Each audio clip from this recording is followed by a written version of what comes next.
Y a propósito de trabajo, la empresa privada ha revelado los números de la actividad laboral de nuestro país en 68 días hoy ya de confinamiento. Registran a nivel de la empresa privada, oiga bien, más de 250,000 suspensiones. Una van por un mes, 2 meses, 3 meses. Y hay 296,000 empleos cancelados. Pero tengo entendido, Cristian y Rosendo, que las suspensiones en el caso de que se habiliten nuevamente los empleos en Honduras van a ir incorporándose. Pero ahora, algunos están confundidos. No saben qué va a pasar. No les han explicado en algunas empresas qué va a pasar después de estos 3 meses. Si la empresa puede volver a suspender, si la empresa va a seguir con este contrato entre patrono y empleador. Hay muchas dudas. Sí, y se generan dudas sobre todo porque a muchos que se les había suspendido por 2 meses ya están próximos a cumplir. Está con nosotros esta tarde la abogada Suyapa Matute. Él es la coordinadora del juzgado laboral. Abogada Matute, explíquenos por favor, de acuerdo al código, ¿qué sigue después de estos 2 o 3 meses que han sido suspendidos algunos ciudadanos hondureños de las empresas?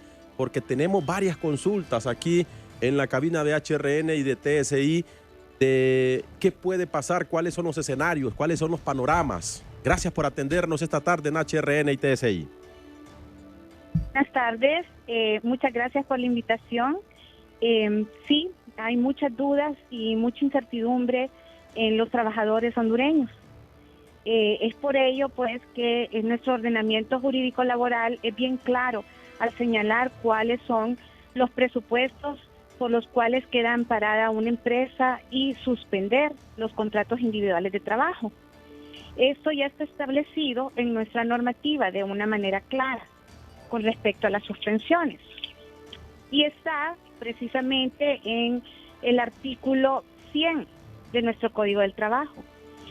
Con respecto a las suspensiones, ya como lo he dicho, existen los presupuestos, las empresas tienen amparo para poder suspender los contratos individuales de trabajo y los requisitos y los procedimientos a establecerse. Una vez que termine la suspensión y las causas que dieron origen a la suspensión ya han sido erradicadas, perfectamente los trabajadores vuelven a sus labores habituales. En este caso, estamos en pandemia y esto es lo que ha obligado a muchas empresas a tomar estas determinaciones y se entiende porque si están cerradas, no sabemos cuál es la capacidad para poder estar manteniendo a empleados. Ahora, si una empresa se declara en quiebra, luego de que pasa todo esto, ¿qué debe hacer un ciudadano? ¿A dónde debe acudir? Bien, ya el ordenamiento jurídico establece la quiebra como una causa de terminación de la relación laboral. Y obviamente que esta condición conlleva al pago de las prestaciones e indemnizaciones laborales a los trabajadores. Es decir, ya el ordenamiento ya es bien claro al señalar esta disposición. En el caso de que la empresa, pues, definitivamente no quiera hacer el pago correspondiente, pues los trabajadores pueden hacer uso de su derecho de realizar las instancias correspondientes ante la Secretaría del Trabajo y Seguridad Social y de igual manera abocarse a las autoridades del Poder Judicial a entablar las demandas correspondientes. Pero en el caso de que la empresa no es que no quiera pagar, sino que es una empresa de pocos empleados, un ejemplo, una microempresa que no tenga el sustento para pagar debido a que ha estado aproximadamente 3-4 meses sin generar dinero, ¿cómo le puede cancelar a un empleado? O sea, va a tener que vender sus activos. ¿Cómo van a reaccionar? Porque hay empresas que también no solo tienen compromiso con el empleado, sino que tienen compromiso con tarjetas de crédito, con proveedores, con bancos, con préstamos de personas que otorgan este tipo de remuneración sin estar en un banco, sino que se les llama Son prestamistas privados. Hay compromisos varios. Exacto, que tienen entonces si usted algunas empresas. Recuerde que los alquileres, el agua, la luz, todo eso se ha venido pagando en estos locales. Entonces, yo entiendo que para una empresa grande no habrá ningún problema porque tienen siempre este colchón, pero en una microempresa... Sí, entiendo su pregunta y entiendo también la preocupación de muchos empresarios. Sin embargo, debemos de considerar que el derecho laboral es un derecho preferente y las disposiciones entabladas en el Código del Trabajo son de orden público, de cumplimiento inmediato. Y pues los empresarios deberán de considerar este derecho preferente a los trabajadores. Ahora, eso también depende de la voluntad y la conciliación que pueden existir entre las partes. No creo que un trabajador no sepa la problemática en la cual está involucrado en este momento el empleador. Ellos pueden perfectamente llegar a acuerdos de pago para ser pagadas los derechos que les corresponden a cada uno de ellos. Entonces, no tenemos que ser tan inflexibles al momento de poder exigir nuestros derechos. Creo yo que de eso se trata, de una conciliación, de un estira y encoge en donde se deben de pagar a totalidad los derechos del trabajador por ser un derecho preferente. Sin embargo, puede haber perfectamente un sistema de pago. ¿Cuántos casos se manejan actualmente, abogada Matute, en el juzgado laboral? Actualmente tenemos un aproximado de 7,000 procesos en este juzgado del trabajo de Francisco Morazán y contamos con 8 jueces, de los cuales uno de ellos es un juez conciliador. Tenemos un total de empleados de 54 empleados. ¿Y cuáles son los más comunes? ¿Cuáles son los casos más comunes en el aspecto laboral? Bueno, hay una multiplicidad de pretensiones de parte de las partes, ¿verdad? Sobre todo de la parte actora. Sus pretensiones son prestaciones, reintegros, a veces reajustes de salario mínimo. También pueden haber asuntos de sindicatos también, en el caso de los registros. Hay una multiplicidad de pretensiones. ¿Le llegan a ustedes casos de muchas empresas que no están pagando el salario mínimo? Sí, bastantes casos. Hay muchas empresas que no tienen la disposición de poder pagar el salario mínimo a sus trabajadores. Gracias por atendernos esta tarde, abogada Suyapa Matute. Para servirles y señalándoles que el juzgado del trabajo en estos momentos se encuentra laborando a puerta cerrada, dictando las sentencias correspondientes para erradicar la mora que nuestro señor presidente, el abogado Rolando Argueta, pues ha sostenido en todas sus exposiciones. ¿En qué dirección electrónica se pueden consultar? Sí. Nosotros estamos disponibles aquí en el juzgado. Sí, es más, una persona vino a preguntar, sin embargo, en este momento no estamos recibiendo al público porque nos estamos preparando para el recibimiento. ¿Y número de teléfono? ¿Para algún contacto, alguna consulta, abogada? Las consultas las puede realizar a través de la página web del Poder Judicial, www.poderjudicial, y nosotros podemos solventar alguna problemática. Sí, entonces ahí hacen las consultas. Perfecto. Aquí nos pregúntenle si de casualidad usted sabe, me imagino que los casos se los distribuyen en varios jueces, usted nos ha dicho ahorita, pero aquí me hacen la consulta, es la traslado. Pregúntele cómo va la demanda de la empresa de seguridad Intercom, que canceló hace 2 años, dice. No, mire, cada juez tiene su carga asignada y es asignada a través de un sistema aleatorio por el Departamento de Informática del Poder Judicial. Muchísimas gracias, abogada. Para servirle. Mucho gusto. La abogada Suyapa Matute es la juez coordinadora del juzgado laboral esta tarde con nosotros. 1:43 p.m. Tenemos también al abogado Fredín Funes, un destacado profesional especialista en derecho laboral con nosotros. Para tener puntualidad, abogado, en aspectos que también involucran acciones civiles. sobre todo por aquello que ha dado a conocer la universidad en una investigación que recientemente se hizo pública, que de continuar con estas medidas de confinamiento habrá empresas en el país que definitivamente van a la quiebra. Dado un caso de estos que esperamos que no se dé, ¿cómo salvaguardar los derechos laborales de los trabajadores? Porque ya existe alarma en muchos de ellos porque se podrían prorrogar las suspensiones por un lado, y tenemos algo mucho más delicado, que son las cancelaciones que ya en un buen número se han venido dando. Abogado Funes, un gusto saludarle. Buenas tardes. Buenas tardes, Chendo. Definitivamente es un tema álgido, el tema de las suspensiones, el tema de los despidos, el tema de reducción de salarios que se está anunciando.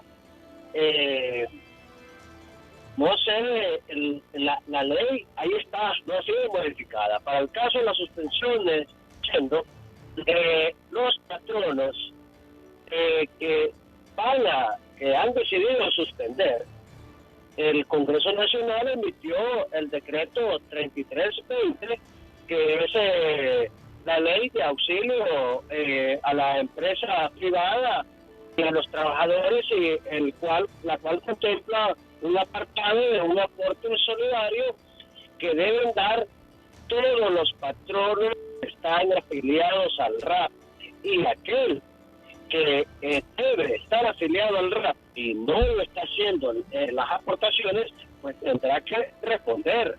Igual con las maquilas. Todos estos trabajadores deben recibir un aporte solidario de 6,000 lempiras. Si no lo reciben